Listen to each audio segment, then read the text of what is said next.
Emmy Award winning songwriter, Jed Yeah. Myers. Let's start. I enjoyed talking to you last year, but a big change was made on your show a few months ago. Yeah. And that is, you don't walk out like everybody else and do a monologue anymore. You're behind the desk immediately. Tell us just what went into making that decision. Yeah, it didn't strike us as the biggest change when we made it, but it was nice the attention it got for us. I mean, one of the reasons we did it, I think one of the reasons we didn't do it in the first place was, I came pretty much straight from Weekend Update to doing the show, and only about 3 weeks off between the two. And I think we were worried it would look so much like Weekend Update that it would seem as though I was doing the same thing in a different place. So that's why we tried a monologue for as long as we did. And then basically we just reached the point where I always felt like the show started for me when I got back behind the desk, that in a weird way doing the monologue, I felt like I was serving as the warm-up comic for my own show. And so by starting there, we just felt like we got to get the show going a lot faster. And also, we took into account that, Jimmy Fallon is doing a fantastic monologue an hour before us. And, obviously a great part of our audience are the people who watched his show. And we were trying to do something to let them know, like, hey, this is going to be different than the thing you just saw. What, just talk us through what, is it like a meeting? Do you have all your writers, producers? Does NBC get involved? Just how does it happen when you make a big decision? It was the middle of August, and so it sort of seemed like that time where, the fall season always feels like a little bit of a reboot, and the August always kind of feels like the dog days when you can get away with experimenting a little bit. And I was just sitting in the office with Mike Shoemaker on a Thursday afternoon and suggested, hey, why not for a week next week, we just try the show sitting behind the desk. And he thought it was a good idea, something certainly worth trying. So then we brought in our head writer, Alex Bays, who had been the head writer and Weekend Update for all the years I was there. So certainly a guy who knew how to write jokes with graphics over your shoulder. And he was excited about it. He passed it on to the writing staff. I did reach out to Lauren, and I did sort of give a heads up to the network. But when I pitched it to them, it wasn't, hey, we're fundamentally changing the way we're doing the show. It was, hey, we're going to see how this feels. So everybody was behind it, mostly because I left it open-ended as to whether or not it would be a permanent change. I will say the next day, everybody signed off and sort of encouraged us to continue doing it that way. I think that was good timing too, to do it in a month like August, where it's not September, which is the start of the new TV year. It's not a sweeps, real sweeps month. Yeah. It's a chance maybe to try something. It's funny. I mean, in a weird way, I think, tell ourselves, oh, it's August, nobody's watching, they're all out. But of course, that was why we were sort of taken aback by how many people noticed right away that we were doing it, and how it felt something as small as what we did, because it didn't require hiring new staff. It didn't require letting anyone go. It was basically just going into the same room with the same people and saying, hey, we're just going to do it this way. So as far as a change that was seen from the outside as being sort of major, it was nice how inside it was fairly minor. So it wasn't like we had to turn the place upside down. Since you knew in your mind and Mike's mind it was going to be a trial, what was going to occur during that week that would make you feel, what were you thinking about in terms of, here's how we'll know if we like this or not? I guess it was about how comfortable or how much I was enjoying it. And I would say that it took me personally about 3 jokes into that Monday to be sitting at the desk saying, oh, this is how we're going to do it from now on. I feel so much more sure of myself back here than I did ever standing up doing a monologue. And I liked doing a monologue. It wasn't ever something I didn't enjoy, but it was a skill set that I had a lot of reps doing in my Weekend Update days. And I feel like, one thing that's really important is comfort when people are watching shows at this hour. And I felt like not only was I more comfortable behind the desk, but probably people were more comfortable watching me sitting behind the desk. So I think we knew right away that we'd stick with it. And I guess you save on budget because conceivably you don't have to buy pants anymore. It's true. I still stand up to greet the guests, but we could do You something. don't have to. If one night you just say, I'm wearing bicycle shorts, just greet them sitting down. Or maybe we'll just build a long picket fence alongside, so I'll get up and you'll still just see my top half. Although that happens on these shows like SportsCenter, right? Like they often are just wearing shorts. Yeah, the few times that I've shown up and done stuff at ESPN, I will say they've all been head to toe pants. So Oh, well, that's good. You and I have I was going to bring this up later, but nice segue. I've never brought this up with you on last year's interview, but you and I have a real love for sports. I hosted a sports show, SEC sports show for years and years and years. I want you to have, I bet you get pushback from NBC, but I want you to have even more people like, not the athletes, I don't care about them, like Dan Patrick and, Mike and Mike and all those kind of people. I love when you have chats with any of those people. Yeah, and it's funny how I thought when we first started, athletes would make the best guests, but the reality is sports reporters, sports anchors, and retired athletes really make better guests. You realize now there's so much marketing tied to sports that I can't blame current athletes for being a little bit more on script than you would like them to be. But anytime, Kevin Millar and Sean Casey, who work at the MLB Network, they're just such a delight to have on. People like Charles Barkley and Shaquille O'Neal, they're such a delight to have on. So sometimes it's funny how you want to get guys, who now can sort of talk a little bit in a way that wouldn't be appreciated in the locker room if they were active.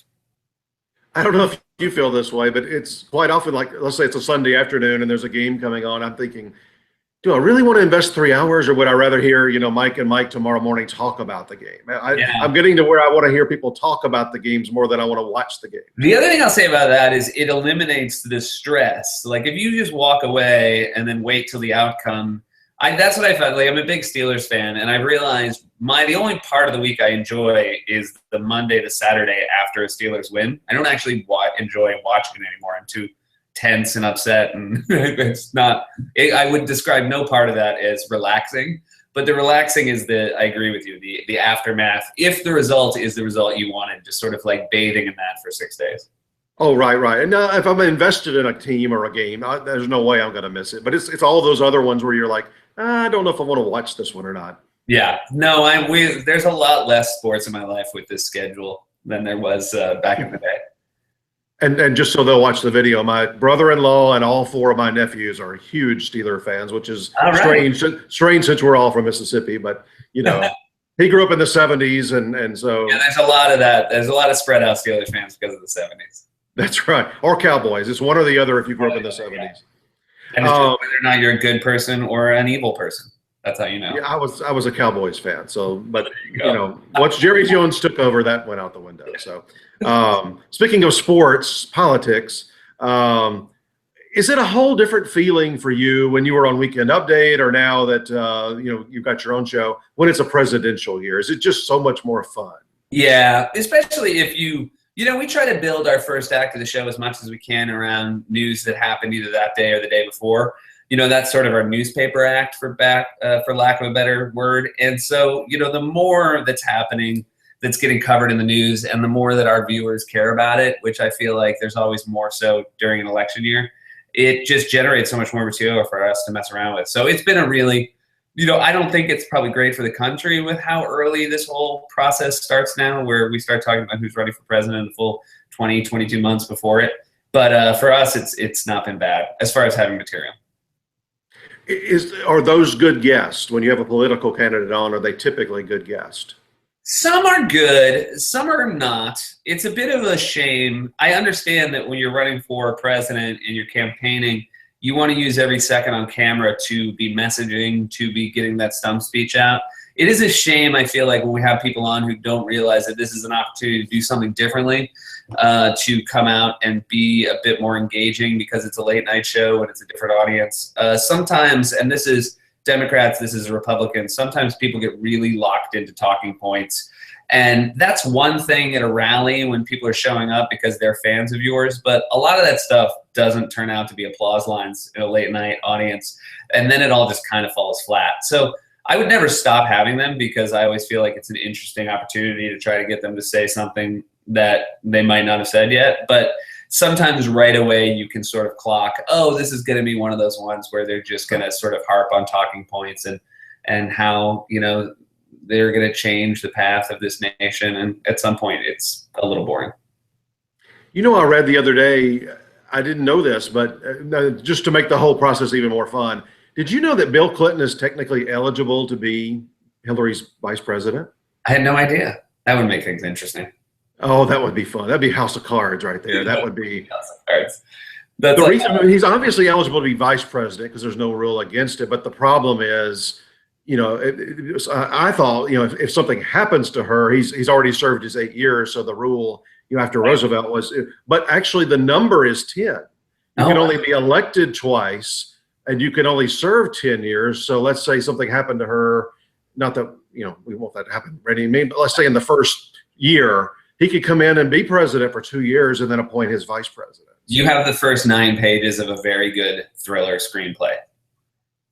I feel like House of Cards was based on their marriage anyway. Yeah. So it's funny how all that is, the whole thing is coming true. What was I about to?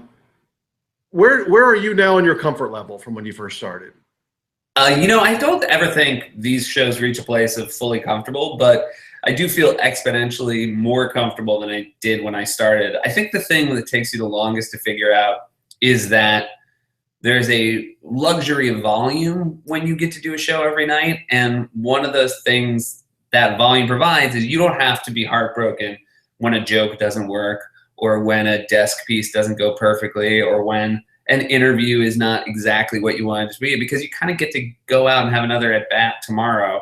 And looking back at early shows, I think you could probably read on my face when I was very disappointed at how something had gone. Whereas now I feel a nicer lightness to it of, oh, this is all of this. There's not as much preciousness, I feel like, now that I had when I first started, which is then I feel like allows the work to actually elevate and be better. Well, I love hearing your laughter when you know something's not going well, or a joke doesn't land. Yeah, I never enjoyed bombing at SNL, but there is something a lot more fun. I guess because when I was at SNL, I felt like I was part of this legacy that I was trying very hard to maintain and not be the person who single-handedly sunk it. When you have a show with your own name on it, there is something fun to completely striking out, because the only person then who is allowed to get mad is you, and if you're not mad, then it's okay. Oh, Johnny Carson and David Letterman, I would say, were the best ever. And I mean, you wanted them to bomb occasionally with something, because those were the most fun moments. Yeah. And it still tickles me, that constant reminder that people who've been in comedy for a really long time can still get something 100% wrong.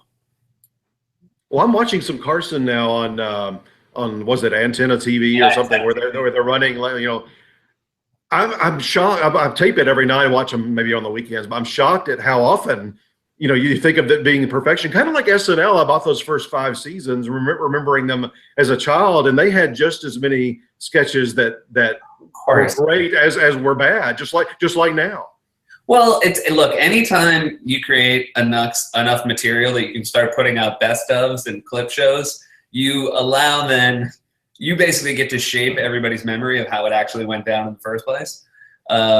Because, again, I think I was at SNL for some very good years, but there were never years where there weren't 3 or 4 shows that were absolute stinkers. That's just how it's always gone. And always some sketch that you do, we wish you could write again or do again. Oh yeah, and I mean that was always the hard thing at SNL, is you only got that 1 week with the host. If it went badly, you couldn't go back to the drawing board. The nice thing about this show is you feel like you can always go back to the drawing board. It's always a work in progress. Whereas, at SNL, you felt it was a missed opportunity. Was there one show on SNL that you just felt like, we can't do better than that, like almost a perfect show? Oh, that's a good question. Yeah, I mean, there were some, I remember there was an Anne Hathaway killer show during the 2008 election season that I just remember afterwards thinking, oh, everything about that was really good. I feel like in the time I was at SNL, there were maybe like 4 or 5 times where the live audience gave a standing ovation at the end of it. That's like out of 200 plus. And I do remember that one being one of those nights and thinking, oh no, we really kind of landed it tonight. On your production schedule, I know you're Monday through Thursday. Do you do 4 days in a row, or do you tape a couple on one day? No, we do. We do 4 days in a row, and then we work on Friday on getting ready for the next week. Okay, I got you. How in the world, almost every talk show host has to do 5 shows a week. How from a beginning standpoint did you get away with not doing one on Fridays? Well, it more than anything else to try to avoid burning out. You know, that was my biggest fear with doing a job like this is, you know, you have to do it kind of for a really long time if everything goes well. And, you know, I think it's really important to also give people that day where they don't have the burden or the pressure of having to do a show that night. Ultimately, you kind of give up Friday for the hopes that Monday through Thursday will be better for it. You still, as a writing team, production team, still looking for that next big recurring bit that you can do on a weekly or bi-monthly basis? Yeah, you know, but I do feel like, you know, we have a table read once a week where people bring ideas and we take a look at them. You know, you're never going to have less success with that than the day you say, I want everybody to bring in the next big thing. Right. I think almost everyone that I've ever seen has been probably just good fortune. I mean, just like you didn't know it was going to take off that way. Yeah.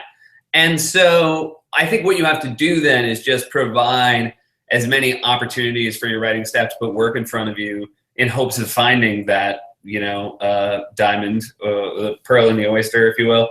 Then that's the way you do it, is you just force this writing staff to generate a lot of material. I mean, I think, again, you know, going back to SNL, the fact that there is 40 to 50 sketches read every week, like that's how you push people towards that thing that, you know, they don't know the night they sit down that it's about to become something iconic.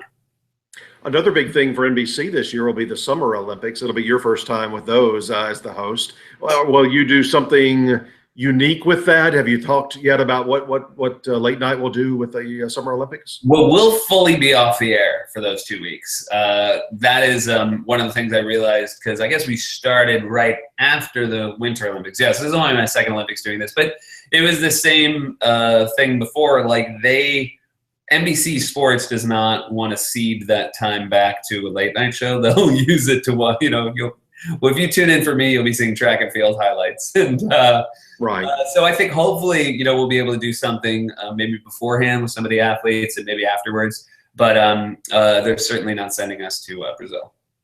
Oh, I thought maybe you'd go down there and do some sketches or things they could use. I knew the show would be dark, but yeah, I think the problem is, you know, we would do that, but the reality is, I think once it's over, you know, if you come back and you start doing stuff about the Olympics that just passed, it always feels like a little past its sell-by date. And just past that will be the Emmys, and we're certainly hoping you get in there and contend this time. Thank you. Jimmy Kimmel coming in for a second time to host. Yeah.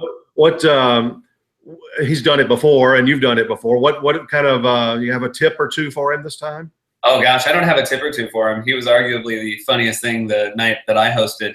But I remember being in the audience that night, and when he hosted, he's just so self-assured and confident. He really knows how to keep things moving. So I look forward to it, and it was obviously the perfect pick. I know I've asked you this last year, but every year's different. Ricky Gervais came back for the Globes this year, but he says it was like a one-shot deal. So that job is open. You've got that kind of delivery and that kind of willingness to say, you know, pretty much anything about anybody. Would you be willing or interested in hosting the Globe? I don't know. It's hard. It's really hard to think about. I mean, I think that both Ricky and then Tina and Amy are all such hard acts to follow. I will say Ricky just did my show yesterday, and we talked about it. I talked about how he enjoyed doing it again. And other than the fact that nobody is quiet, it is the best comedy room, I feel like, for any award show, once you actually can get everyone's attention. At the Emmys, at least, people are quiet when you start. That's right. So, you know, again, it is NBC, so I would never rule it out. But at the same time, I do feel like it's a tough acts to follow that have been doing it, certainly in the past few years. I would think the hardest thing about that, if you're the comedian, the host, is it's one thing to make jokes about somebody behind a desk in a studio with an audience, but it's another when they're sitting at the table in front of you. Yeah, I mean, that is it's not even the jokes as much as when the audience is lit, and so you're doing jokes, and then you see how very famous people are reacting to your jokes. You know, it's one thing if you're doing stand-up in Minneapolis and you look out and there's one stern-faced man, and there's another if you look out and that stern-faced man is the lead actor on your favorite television show. So that's what I always feel like the level of difficulty is with those award shows. Who was it like 2 or 3 years ago? They kept going to him because he was Tommy Lee Jones. He was just so like he seemed so angry the whole show. A very stoic man. He definitely had his game face on. He's not coming on to do a bit with you anytime soon. No, I've never crossed Tommy Lee Jones. I would hope he would find his way here at some point. So as we wrap up here, what can we find in store with you the next couple of months? Well, like I said, we're just excited to keep doing the show, keep talking about politics. Also, I've got the show with Fred and Bill, Documentary Now, which will be coming back for its second season. Right. That's a great. That's such a different kind of thing on TV. It's really, really good. Thank you. So we're very excited that the second season of that will be starting. And then, and then also I've got a newborn. So that's pretty much taken up, I would say, 23 hours of the day. Yeah. I mean, I've heard you talk about it on, I guess, on the show last night, especially. But what can you tell us now that this has been in place here for, 3 or 4 weeks? Yeah, he's just over a month old. It's funny how quickly they go from a baby, and then you just start realizing, oh, this is a small human being that I'm going to spend the rest of my life with. But he's got a great personality, and I certainly enjoy coming home to him every night. Is this the first grandchild on your side of the family? Yeah, on both sides. So. Oh wow! He's got plenty of attention then. Plenty of attention. We are beating them away. So if I can get you on a flight to Brazil, you got plenty of babysitters. That's true. I got plenty of babysitters. Just hit me, when I said, what do you got coming up? The conventions. So you got anything special planned for those this summer? I mean, I think just covering them, we've talked about traveling. Oh, this I should say about politics. We're going to take the show on the road to D.C. in October, which will be the first time we will travel as a show. And so that'll be an exciting time to be there, obviously. And, we'll be coming up on 2.5 years at that point, which seems about the right time to do a road show. So we're looking forward to a week in D.C. Well, always such a pleasure. As I mentioned, you're on the Emmy ballot. You got Late Night. You got Documentary Now. You're all over the place on the ballots. I hope those voters are marking your name down. All right. Thank you. It's such a pleasure to talk to you.